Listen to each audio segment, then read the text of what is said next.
Bienvenidos a una emisión más de estos episodios de reconstrucción que hace la Universidad de Guadalajara a través de su potente red, a través de Red Radio Universidad de Guadalajara, el canal 44, sus redes sociales, este espacio que hemos construido para poder dialogar lo que estamos viendo en el presente, pero con miras a que podamos tener algo diferente, mejor, bueno en el futuro. Por eso le llamamos reconstrucción, porque se trata de agarrar lo que tenemos, acomodarlo mejor y ver hacia adelante. Ahora, esta reconstrucción también puede hacer que nos vayamos hacia atrás, que pongamos mal los tabiques. Por eso se trata de discutir y dialogar. Y hoy vamos a hablar sobre la reconstrucción del medio ambiente, la agenda del medio ambiente en Jalisco, en el país y en el mundo, porque no se puede hablar de medio ambiente como desde una isla. Si hablamos de agua, tenemos que hablar de la dinámica de agua en todo el mundo, no nada más en lo que pasa aquí, en la presa. Entonces, hoy vamos a dialogar sobre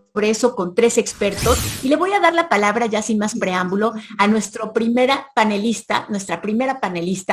Ella es la doctora Marta Orozco. Su tarjeta de presentación dice que es directora del Instituto de Medio Ambiente de la Universidad de Guadalajara, pero olvídense de la tarjeta de presentación. Lo importante es que ella es experta por un doctorado que tiene en Valencia en contaminación ambiental, en contaminación auditiva, en calidad del aire, o sea, los problemas que vivimos día con día, principalmente en las ciudades. Marta, ¿cómo estás?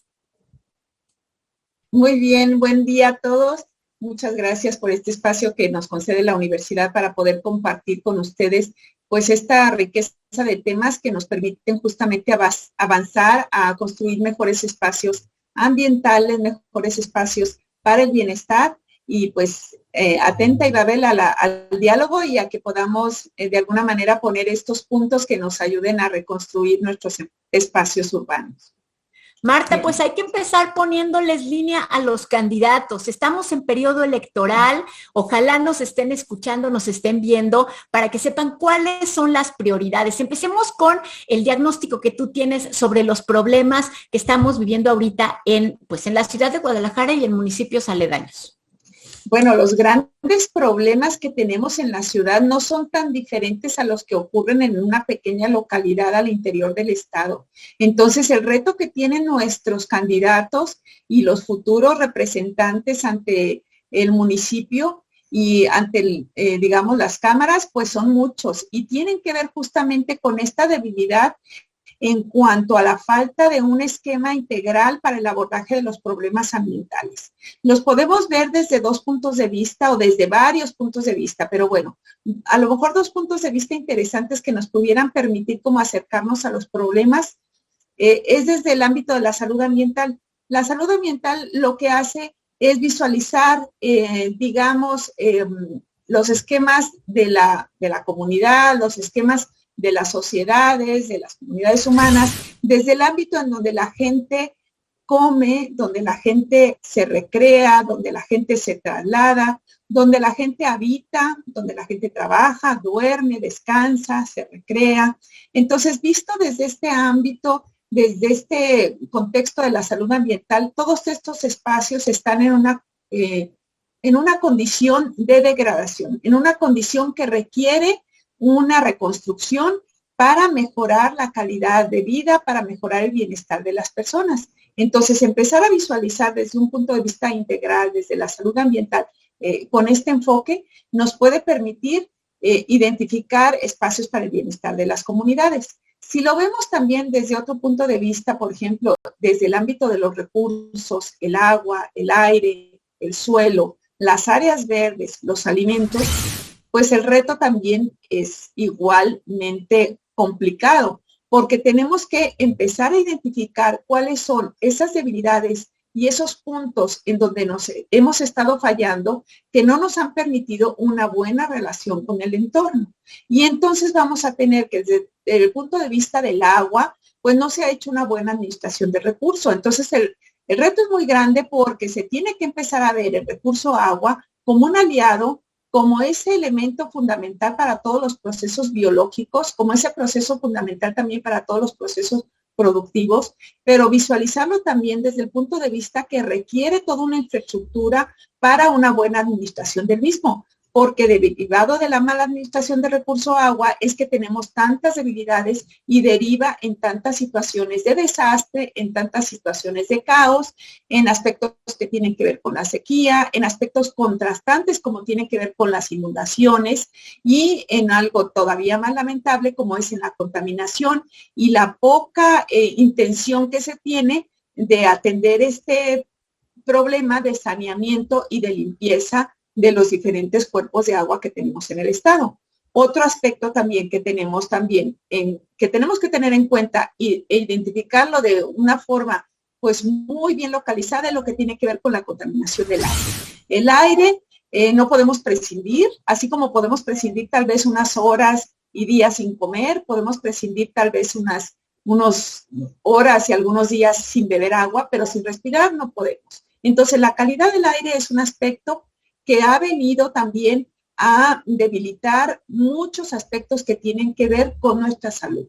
Porque, bueno, lo hemos visto ahora que estamos en época de pandemia, pues cómo la transmisión de las enfermedades se da también a través del aire, lo que son los virus, lo que son las bacterias, los que son también los tóxicos que se conducen a través del aire y que tiene que ver con una fuente de emisión. Y esta fuente de emisión puede ser la fuente fija, la fuente móvil, la fuente natural, la fuente antrópica, la que tiene que ver con la industria, la que tiene que ver también con algunos otros procesos, por ejemplo, con el parque vehicular, con el transporte. Y ahí, por ejemplo, el reto, ya luego los voy a comentar con más detalle, pero tenemos muchísimo que hacer en lo que tiene que ver con la contaminación del aire porque no hay un buen diagnóstico. Las redes de monitoreo se responsabilizan nada más al gobierno del estado, pero yo creo que el municipio también le tiene que abonar a esta parte de caracterización y diagnóstico y a esta parte también de generar los esquemas legales que permitan avanzar a mejorar la calidad del aire que respiramos para evitar justamente estas situaciones caóticas en las que ahora nos encontramos. Luego tenemos otro aspecto también muy fundamental que está relacionado, por ejemplo, con el suelo. El suelo también tiene que visualizarse como un recurso de amplia prioridad, porque lo hemos visto como un elemento históricamente destinado, por ejemplo, para el desecho de residuos, destinado tal vez, por ejemplo, para situarlo como o extraerle material que pueda servir para la construcción, pero el reconocimiento del suelo con toda su dimensión, como la producción de alimentos, como esa riqueza geológica, ese patrimonio que nos da identidad para algunos bosques, para algunas áreas de interés para la conservación, no se le ha reconocido como tal. Entonces, pensar también en el suelo como este núcleo en el que tenemos que recuperarlo y tenemos que empezarlo a hacer aliado en nuestros proyectos.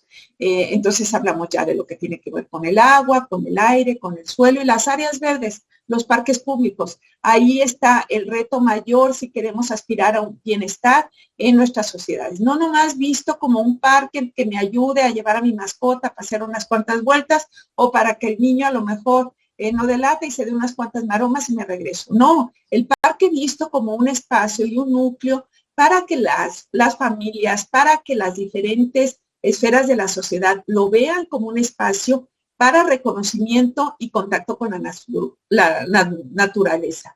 Se ha constatado que todas las actividades que tienen que ver con el contacto con la naturaleza permiten un beneficio inmediato a la salud de las personas, representan un beneficio inmediato también a lo que es la salud personal y la salud colectiva. El reconocimiento de las plantas, el reconocimiento de la biodiversidad empieza a gestarse al interior de los parques cuando los pequeños tienen ese primer contacto con la naturaleza. Entonces, reconocer a los parques como esos núcleos para la salud y bienestar son aspectos que no se les tienen que olvidar en los diferentes proyectos y en los planes de desarrollo municipal y las diferentes regulaciones que se avancen.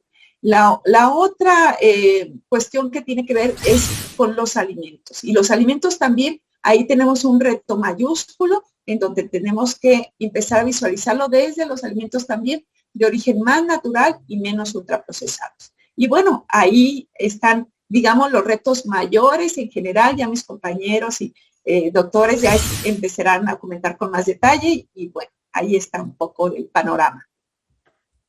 Muchas gracias, Marta. Creo que lo que estás poniendo sobre la mesa es una especie como de recordatorio de lo urgente que es ver estos desafíos. Y sin embargo, aunque yo te escucho y aunque de pronto también nos encontramos con estas lecturas, a veces incluso apocalípticas, sobre lo que le puede pasar al mundo, sobre lo que ya le está pasando a nuestras ciudades, de pronto siento que hay ausencia de esto en el discurso de quienes gobiernan.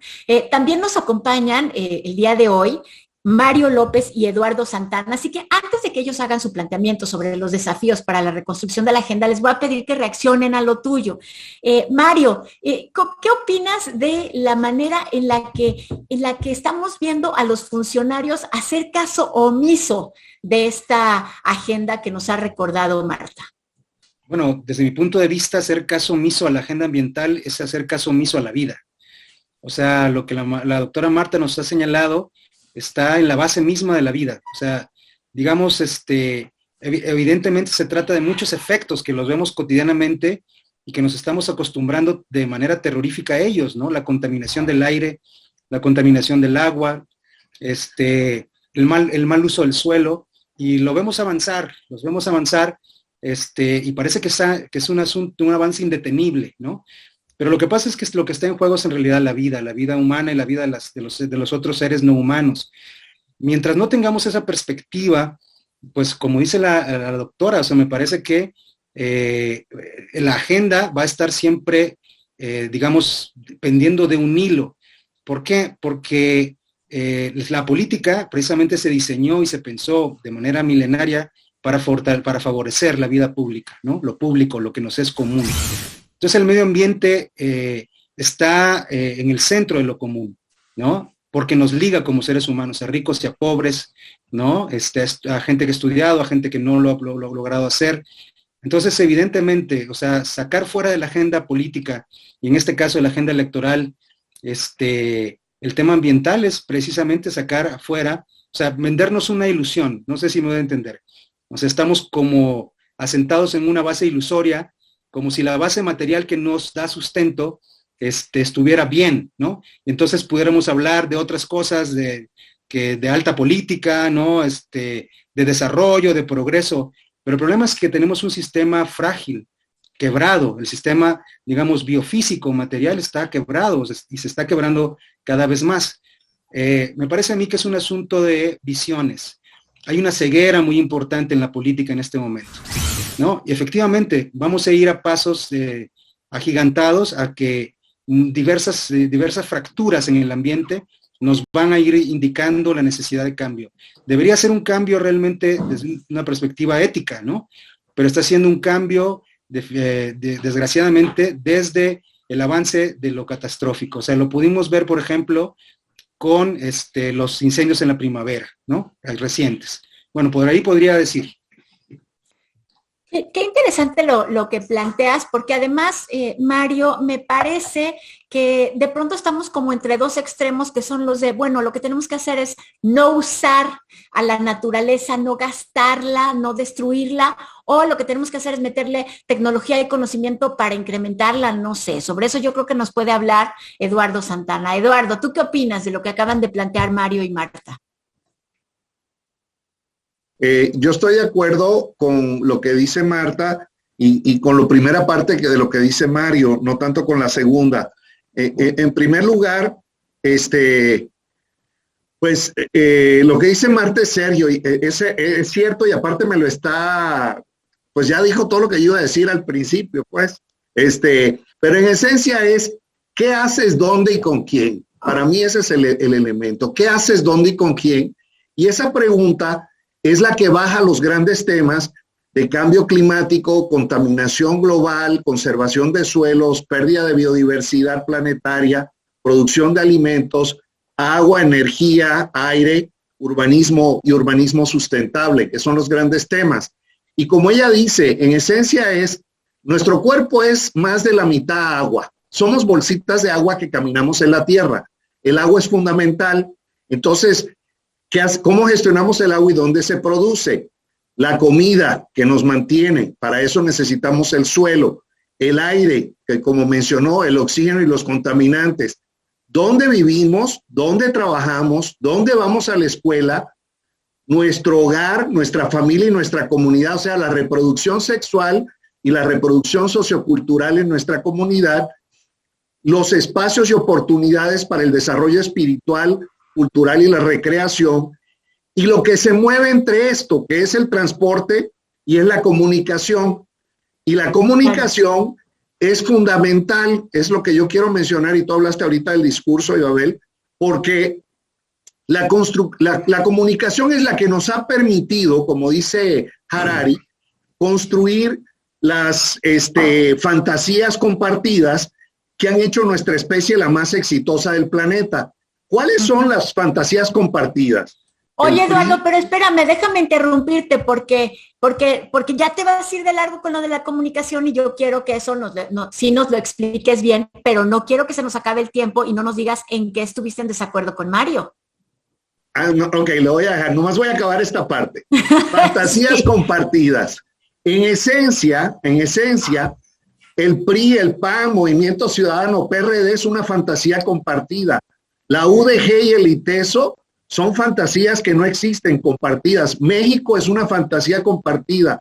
Los derechos humanos y los dioses, y tal vez la fantasía que no existe y que más ha movido el planeta es el dinero. Bueno, ya seguimos hablando de eso después.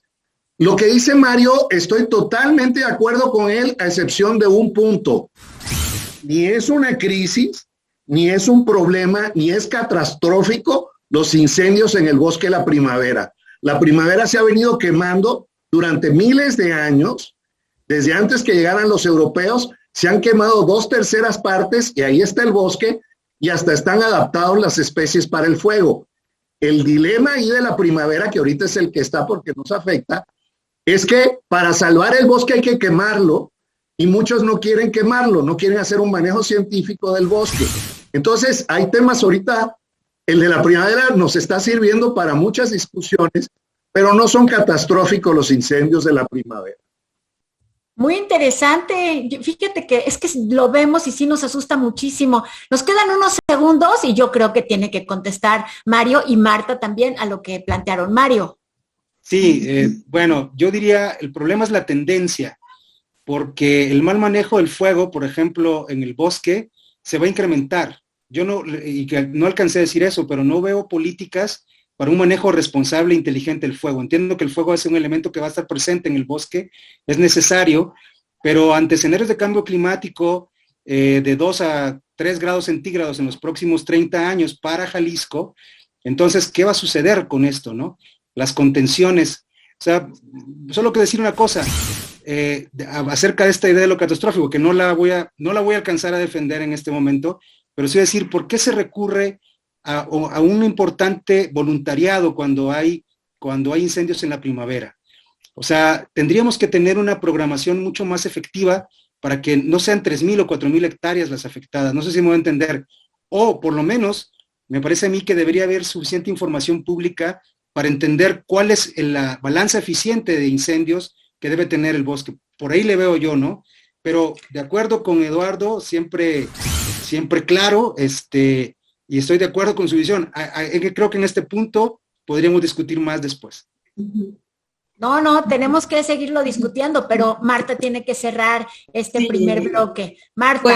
Pues lo polémico de la programación de los incendios y lo polémico de mencionarlo o no como un desastre, yo lo definiría en términos de catastrófico, desastroso, en materia de cómo se manejan este tipo de eventos. En materia, por ejemplo, cómo ponemos a lo mejor si es que se hace uso de voluntariado para el control del incendio, bueno, pues estamos poniendo en peligro la vida, la seguridad y la integridad de personas que no debieran estar ahí controlando o, no sé, abatiendo lo que es el fuego. El otro aspecto que también nos está representando una amenaza latente es la salud respiratoria de los que habitamos en la ciudad, porque, bueno, a la par de este incendio y en plena época de secas, con esta condición de los vientos, pues también nos representa toda una serie de material particulado que lo que hace es trasladarse a los diferentes puntos de la zona metropolitana y zona conurbada de Guadalajara y entonces nos pone a respirar diferentes material particulado, diferentes sustancias que nos representan también toxicidad y que nos pudieran estar significando también una amenaza latente, con todo lo polémico que pudiera representar esto. Y bueno, estoy de acuerdo con algunos puntos como los plantea Eduardo, pero también pues este panorama de la salud. Metió ruido Eduardo Santana. Cuando eso sucede, nos obliga a pensar. Eso está fascinante. Vamos a regresar con él en un momento. Vamos a un corte. Regresamos. Ustedes están viendo Reconstrucción.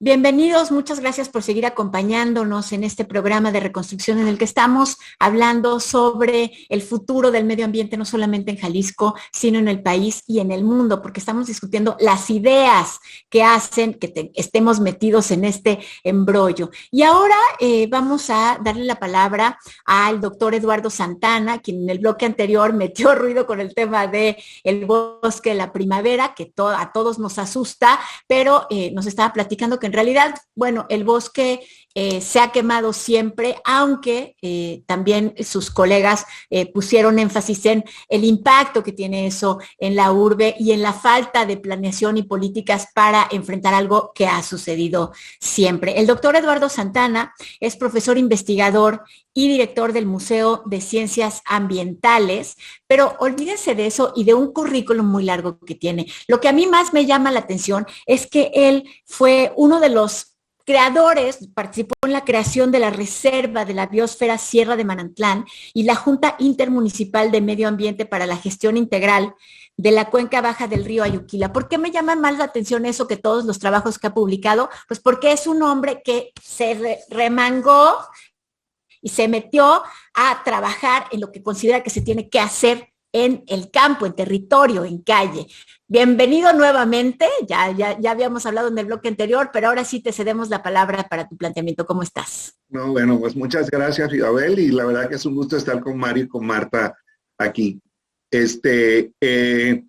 Bueno, también fui de los que diseñó el Lope de Bosque la Primavera, así que además también ahí no me interesa defender lo que no funciona, porque así es la vida, las cosas tienen que adaptarse, pero creo que estamos en una situación peligrosa donde personas a veces con muy buenas intenciones, pero sin tal vez la información adecuada, ponen en riesgo un mecanismo de conservación y de salud ambiental importante. Y ese es un gran debate. Iba a empezar con lo general, pero voy a seguir con la discusión de la primavera. Mario tiene toda la razón, que yo creo que el problema principal es la comunicación y la información pública.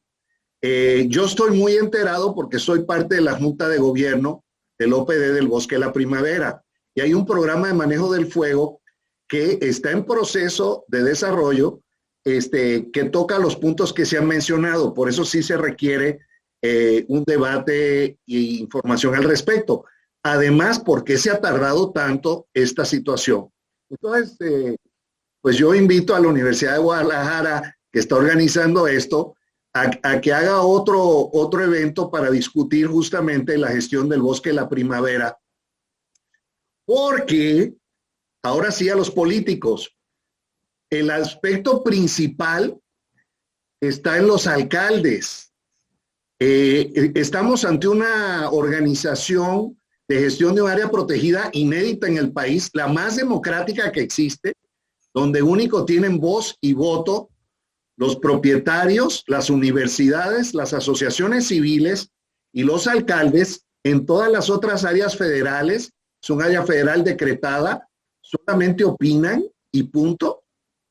Pero ahora sí, la ciudadanía le puede reclamar a cada alcalde qué es lo que está haciendo, porque los alcaldes son parte de la Junta de Gobierno y ellos son los que hacen los planes parciales.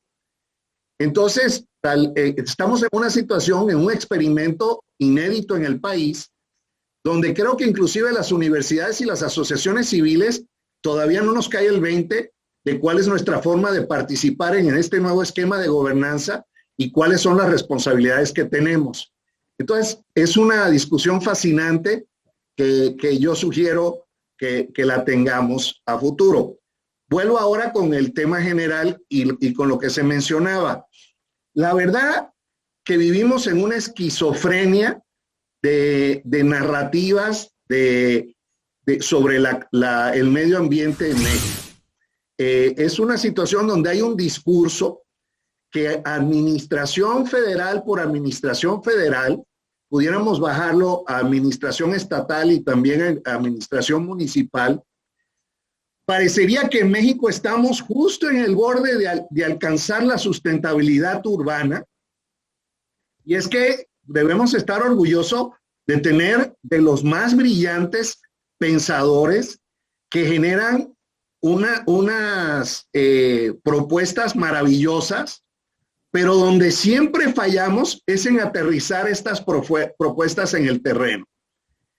Y no es difícil y no es diferente verlo tanto en la administración anterior de Peña Nieto como en la actual de López Obrador. La única diferencia tal vez que yo veo es que en la de Peña Nieto hacían unas acciones cosméticas que parecía que se estaban avanzando, aunque empezaron a hacer los recortes a los programas ambientales.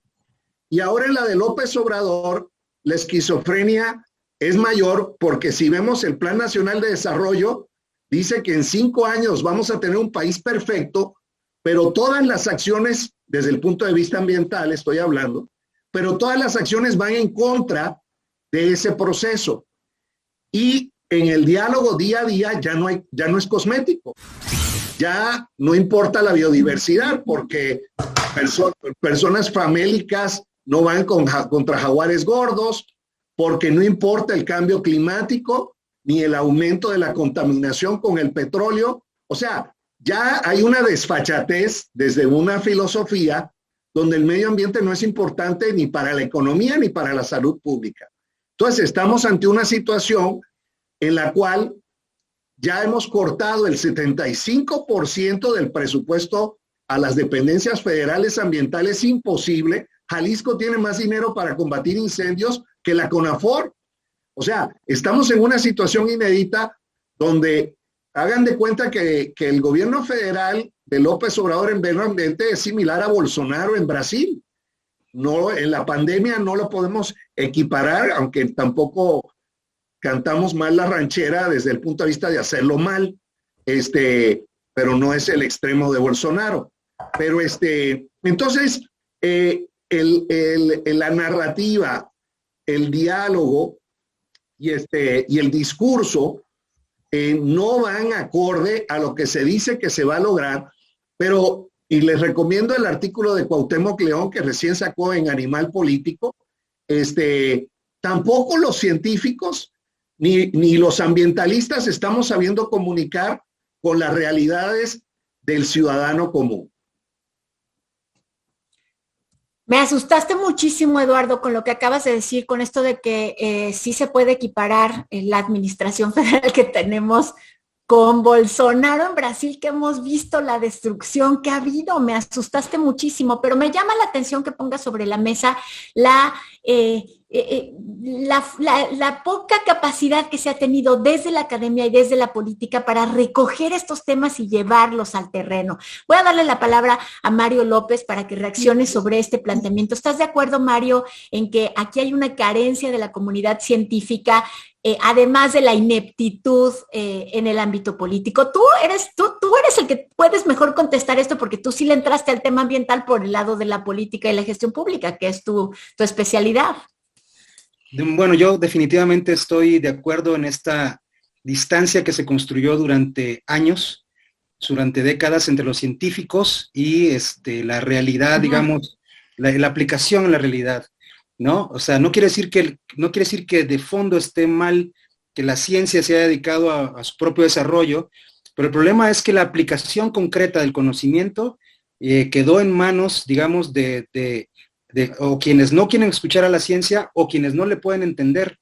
Y ahí creo que Eduardo tiene la razón. O sea, me parece que la divulgación de la ciencia y la explicación incluso del uso de la tecnología es un gran pendiente que tiene la academia, ¿no? O sea, tenemos que saber traducir a un lenguaje accesible a la ciudadanía el conocimiento que generan las universidades y los centros de investigación.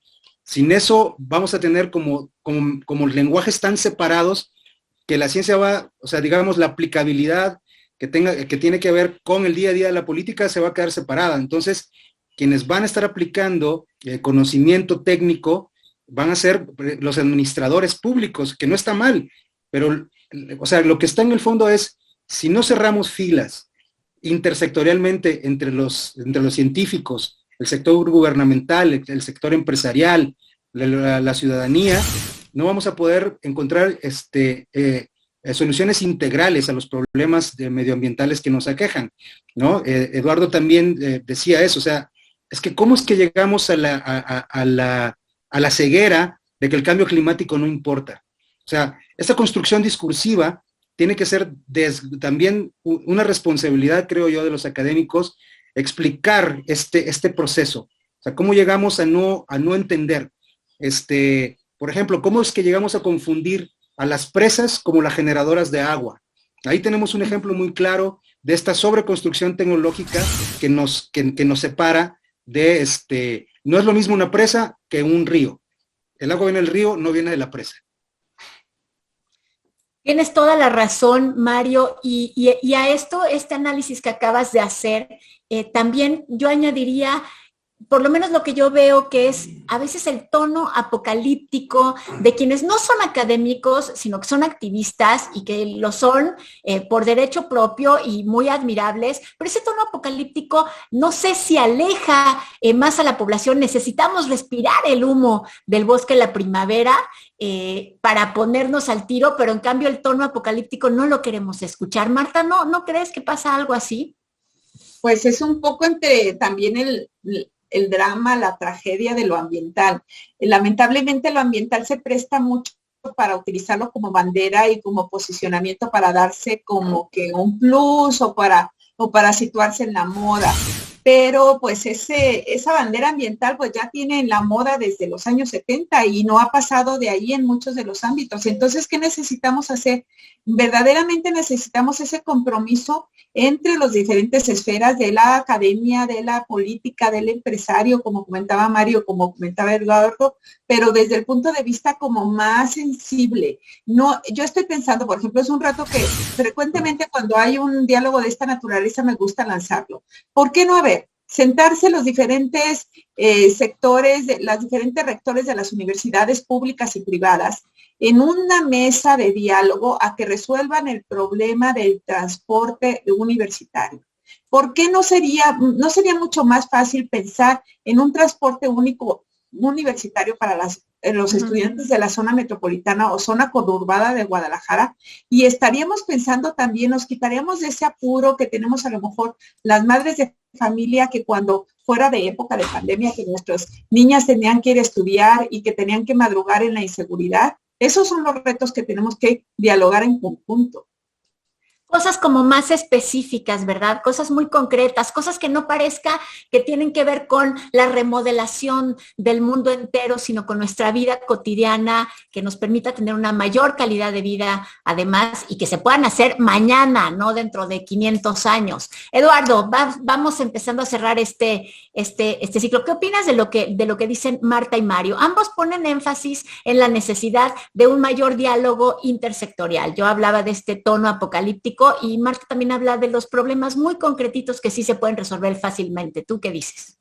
Mira, estoy de acuerdo con ellos totalmente y Marta trajo a otra cosa muy importante. Finalmente, cada quien tiene que hacer su parte. Ella acaba de decir que los rectores se junten para ver el problema del transporte y efectivamente tenemos que empezar dando el ejemplo.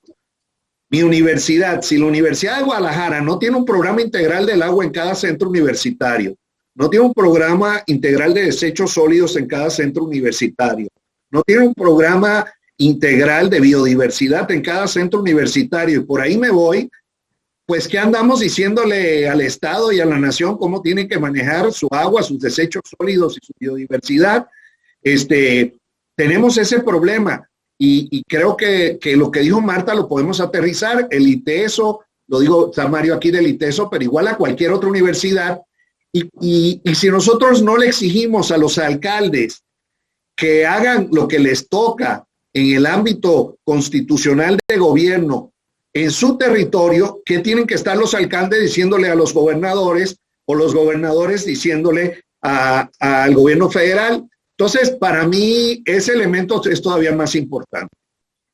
Oigan, así brevemente, ahorita me acabas de generar una inquietud adicional, Eduardo. Dijiste los alcaldes, no le pueden decir a los gobernadores. Ahorita estamos en periodo electoral. Brevemente me podrían decir los tres si están encontrando en los discursos de campaña una agenda ambiental. Empiezo con Mario, muy breve. No, yo lo que encuentro son elementos dispersos, poniendo énfasis en algunos efectos, pero no hay una visión integral. Y la visión integral es fundamental porque el medio ambiente no está desintegrado. Se trata de un sistema. Y mientras no haya visión de sistema, las agendas así dispersas no van a ser agendas efectivas. Marta, ¿tú qué les dices a los candidatos, a los municipios ahorita que están en campaña, queriendo nuestro voto? Pues también que se sienten a integrar planes que sean trabajados codo a codo con los diferentes sectores, que surjan de las necesidades de la gente en realidad y que realmente se trabaje de manera más horizontal y más transversal. De otra manera, pues son puros discursos, como dice Mario, como dice Eduardo, y no vamos a seguir avanzando. Entonces, verlo desde la salud ambiental y con un enfoque integrador y con un enfoque realmente en términos del bienestar y de la salud ambiental pudiera ser mucho más efectivo. Gracias. Eduardo, y en el ámbito legislativo, también allí tendríamos que estar viendo una agenda ambiental. ¿Estás viendo algo ahorita en las campañas, Eduardo? No, pero no me he metido de lleno, les voy a ser sincero y no quiero opinar sin tener sustento. Entonces, he estado muy ocupado con broncas ambientales y la verdad no, y como soy extranjero y no voto, pues... tienes razón, claro. Entonces, bueno, ¿qué les dirías entonces, nada más? No, coincido con Mario y con Marta. Finalmente, la intersectorialidad tiene que aterrizar en proyectos concretos en los cuales, y aquí yo creo que tenemos un caso excelente en Jalisco, por primera vez tenemos indicadores ambientales para la Secretaría de Desarrollo Rural y la producción de alimentos. Entonces, el poder cruzar los indicadores para obligar a cada quien, al que produce alimentos y quiere exportar productos de Jalisco, que vea cambio climático y similarmente el que ve medio ambiente, que vea cómo hay que aumentar la exportación y la producción de alimentos. Muy buen punto, que no separemos esos temas. Bueno, que en realidad es un poco como la conclusión de este segmento. ¿Está usted viendo Reconstrucción? Vamos a un corte y regresamos.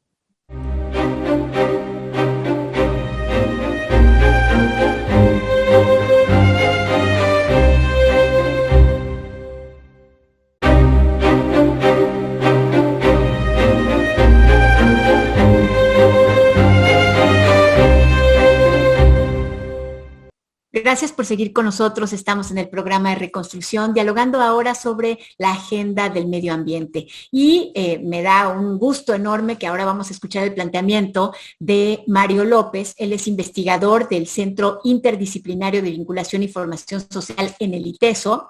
Él es experto en geopolítica del medio ambiente porque él le llegó a este tema del medio ambiente a través de la política, a través de las relaciones internacionales. Por eso se volvió experto en ello. Pero además, fíjense que desde el 2003 forma parte de él es responsable de la investigación geopolítica del agua en la zona metropolitana de Guadalajara. Si hay un experto en el agua, es él. Pero hoy le vamos a sacar un poquito de ese tema porque yo quiero que le entremos por el lado de la pandemia. Mario, esta pandemia sí nos vino a recordar en dónde están las prioridades de nuestra relación con el entorno, ¿no?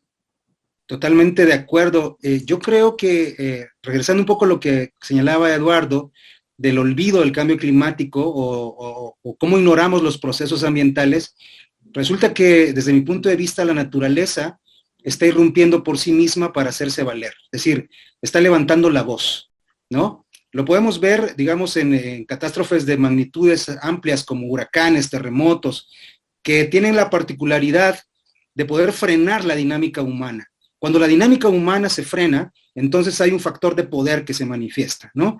O sea, frenar las instituciones desde la teoría de la política, donde en las instituciones se encuentra la dominación humana. Entonces, si frenamos su ritmo, sus procesos, sus programaciones, sus presupuestos, entonces hay una manifestación de poder. La pandemia, digo, creo que es el fenómeno más evidente de este poder de la naturaleza que está apareciendo frente a nuestros ojos.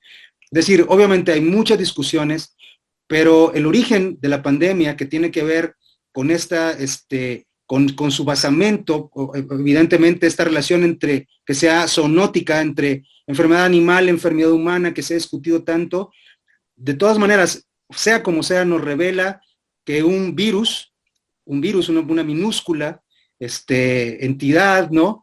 Es capaz de frenar los grandes procesos humanos.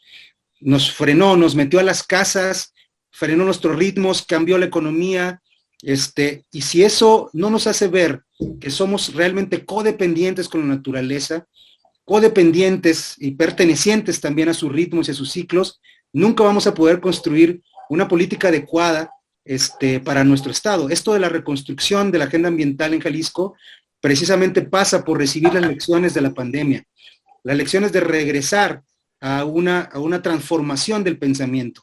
Tenemos que transformar nuestro pensamiento acerca de cómo nos relacionamos con los ciclos de la vida, con el ciclo hidrológico, que en realidad es un ciclo socio-hidrológico. Es decir, nos tenemos que transformar en la relación que tenemos, por ejemplo, con la lluvia. No nos puede volver a suceder una explicación pública que diga que la presa Calderón se secó porque la lluvia falló. No, no es la que falla la lluvia. Quienes fallamos somos nosotros, que no gestionamos o no entendemos lo que está pasando con las distribuciones del ciclo del agua en este momento. La lluvia tiene que ser gestionada, ¿no? No puede aparecer de repente que la lluvia nos seca las presas. La relación sociedad-naturaleza de la que estamos hablando depende de una reobservación, de un nuevo compromiso de ver a los ciclos naturales en relación a nosotros como sociedad. Y eso implica una transformación educativa. Pero además, no se trata de filosofía. Se trata de que ya tenemos presente cuestiones como la pandemia, cuestiones como el cambio climático están encima en este momento. Ya tenemos incluso mapeado el territorio de Jalisco y mapeado el territorio nacional acerca de los efectos del cambio climático, ¿no? Entonces, como dice Eduardo, sería muy sabio, y como dice la doctora Marta, o sea, sería súper sabio que a partir de estas informaciones se estructuraran las políticas.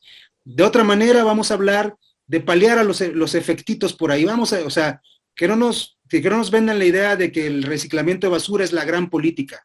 No, tenemos que tener una visión de los desechos, una visión general de nosotros como contaminantes, cuáles son nuestras responsabilidades, ¿no? Sí estamos frente a la transformación, desde mi punto de vista, de un paradigma civilizatorio a otro paradigma civilizatorio. Y la política tendría que estar sensible precisamente a esta gran transformación. No es difícil. Por ejemplo, cuando pensamos en las políticas de agua para Jalisco, sencillamente tendríamos que ver cómo se organiza el ciclo hidrológico. Ya no podemos administrar el agua superficial nada más, el agua en estado líquido. Tenemos que entender lo que nos dijeron desde niños. El agua es sólida, el agua es gaseosa y el agua es líquida. Y además pertenece a una maquinaria que tiene que ver con el subsuelo, con las nubes, con los bosques. Gestionar el agua es gestionar un ciclo entero, ¿no? Es gestionar procesos, ¿no? Y cuando no entendemos que gestionar procesos implica que cuando movimos una parte del proceso afectamos un todo, entonces no entendemos cómo hacer una buena política ambiental. Pero la cuestión es que los retos que tenemos encima en este momento, como la pandemia y el cambio climático, nos están forzando a que se transforme la visión de la política a una versión de una ecología política, ¿no? O sea, estamos hablando de que hay que integrar lo complejo del ciclo y lo complejo del medio ambiente a nuestro propio ritmo de vida. O sea, no podemos, digamos decir, sobrepasar los límites que nos impone la naturaleza. Y la pandemia nos está poniendo, desde mi punto de vista, sobre la mesa precisamente los límites humanos a nuestra idea de desarrollo y de progreso. Yo es lo que te podría decir en términos generales, pensando en cómo reconstruir una agenda ambiental para Jalisco. No veo a ningún partido, a ninguno de los partidos digno de decir que está reconstruyendo la agenda ambiental en Jalisco, ¿no? no los veo parcializados. Antes de darle la palabra a tus colegas, me gustaría solo que nos precisaras un punto. Hablaste de la ecología política. Uno piensa que a la política hay que llevar la ecología. ¿A qué te refieres con ecología política? Sí, precisamente aquí hay que cambiar el centro de la discusión de la política. El centro de discusión política desde el mundo moderno, digamos así, ha estado enfocado en lo que se conoce como el antropocentrismo. Parece que los seres humanos somos los únicos usuarios de la política, los únicos que hacemos ¿no? Y entonces sometemos todas las demás dinámicas, como la ecología, las sometemos al ritmo de los intereses de la política. Con esta explicación podríamos explicarnos grandes de las fallas en los sistemas de gestión ambiental de Jalisco y de las ciudades, ¿sí? En donde la ecología está subordinada a la política. Cuando pensamos en transformar el centro y ponemos el centro en la ecología y la política humana como parte, digamos, de esta dinámica, entonces podemos entender que lo que tenemos que es reconstruir nuestra relación precisamente con los ciclos naturales que son los que dominan. Una presa se queda vacía, un acuaférico se va a llenar de aire si no hay agua efectiva en el ciclo. Entonces, ¿quién gobierna a quién? Y por otra parte, me parece que tenemos que avanzar a entender que somos codependientes, cogestionadores con la naturaleza y la sociedad, ¿no? No somos los únicos que mandamos. Qué interesante que además lo plantees así, Mario. ¿Quién gobierna a quién? Le voy a preguntar ahora a Eduardo Santana, ¿cómo ve esta visión que tiene Mario de la necesidad de que gestionemos mejor nuestra relación con la naturaleza? No solo de que convivamos, sino que gestionemos. Me da la impresión de que eso necesita mucha inteligencia. Pero tú habías dicho, Eduardo, hace rato que tenemos unos pensadores extraordinarios en ese terreno. Entonces, no sé, ¿cómo lo ves, Eduardo? Bueno, yo nomás quería, mientras hablaba Mario, busqué rápido en Wikipedia y a ver, Ibabel y Mario, ustedes que son los políticos, ¿cómo se le llama a un poder sobre la sociedad al margen de las instituciones políticas por su capacidad de ejercer presión? ¿Cómo se le llama ese tipo de poder? Pues yo diría poder. Actor. Poderes fácticos. Sujeto. Poderes fácticos. Entonces, nunca había pensado, hasta ahora que hablaste, Mario, en la pandemia, en el virus, en el COVID-19, como un poder fáctico, que al margen de las instituciones políticas cambió la economía, cambió el transporte, cambió la cultura, cambió el medio ambiente, inclusive, y nunca lo había visto de esa manera de quién gobierna a quién. No, yo creo que Mario lo planteó muy bien y la pandemia sí nos sirve como un ejemplo. Pero, por ejemplo, voy a hablar algo que no es el medio ambiente, pero finalmente el ambiente para el Homo sapiens incluye lo humano e incluye lo no humano. Así que la armonía ambiental va a la par con la armonía social y la armonía cultural. No se pueden separar. Y yo creo que la pandemia nos obligó a ver la gran injusticia nuestra en cómo pagamos salarios, porque demostró que los trabajos esenciales, los que les dijimos, ustedes no se pueden quedar en casa, ustedes no pueden mantener su sana distancia, ustedes tienen que salir a trabajar, fueron los basureros, los que cultivan comida, los que procesan la alimentación, los doctores, obviamente. A los maestros nos mandaron a la casa, no somos esenciales. A los que ganan millones de dólares en fútbol o cantando, los mandamos a la casa. Pero estas pobres personas que dijimos, ustedes son fundamentales para que opere esta sociedad, pues ni modo, ustedes se la tienen que fletar y seguir arriesgándose. Eso para mí fue un elemento fundamental de lo mal estructurado que está nuestra sociedad. El otro elemento es que nos transformó la cultura. Y bueno, en Europa la peste negra causó que cambiáramos de comer vegetales a comer carnes y que los franceses hicieran sus quesos, porque se acabó la población y se redujo el ganado. Y como se acabó la población y cuando la otra pandemia que mató a los americanos, a los indios, hizo que los bosques crecieran, chuparan carbono, y ahora tenemos las notas más suaves de violines de los Stradivarius que se hizo con la madera de esa pequeña era de hielo. Ahorita está ocurriendo lo mismo. Tienes toda la razón y vuelves a poner sobre la mesa la interrelación, Eduardo, de la que estaban ustedes hablando. Y además creo que enfatizas esto que había dicho Mario del el cambio de paradigma civilizatorio, ¿no? No solamente quién gobierna a quién, sino todo este cambio del que estás hablando, que no solamente afecta nuestra manera de tocar un instrumento, sino nuestra manera de ver quiénes son importantes y quiénes no en una sociedad. Marta, tienes que decir algo sobre esto, que ya estamos en la estratosfera, pero está buenísimo.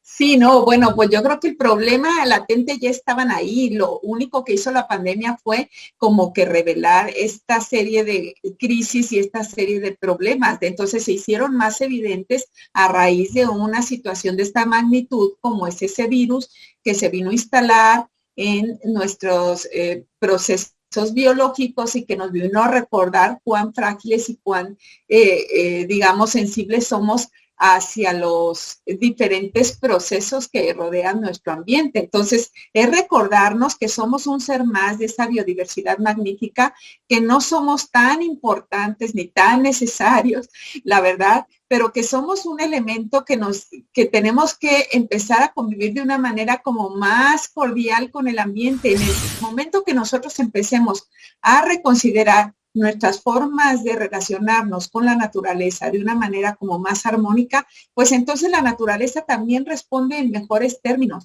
Pero en la medida que nosotros sigamos siendo también tan insistentes y tan aprovechados de los recursos naturales y seguirnos sirviendo de los recursos, pues en esa medida también vamos a seguir deteriorando los ambientes y seguir deteriorando los espacios. Es pensar cómo nosotros podemos también vernos desde el punto de vista de reconstruir nuestra salud personal y colectiva.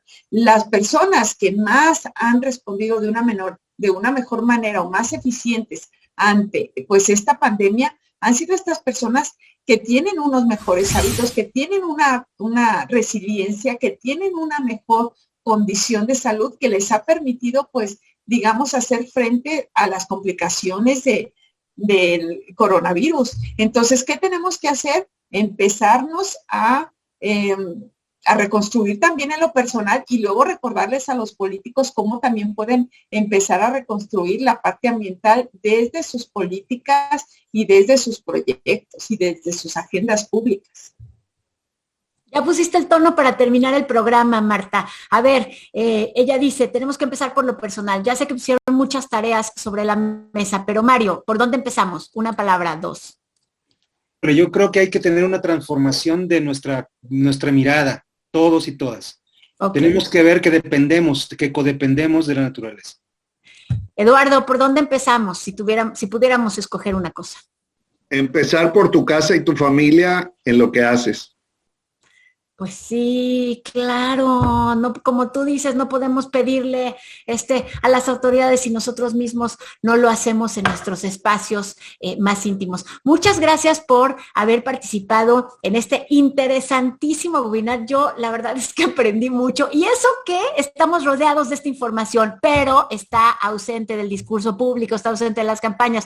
Muchas gracias, Marta Orozco, muchas gracias, Eduardo Santana, muchas gracias Mario López, por habernos acompañado y habernos compartido su conocimiento, sus preocupaciones y sus caminos. Muchas gracias. Hasta luego. Gracias, hasta luego.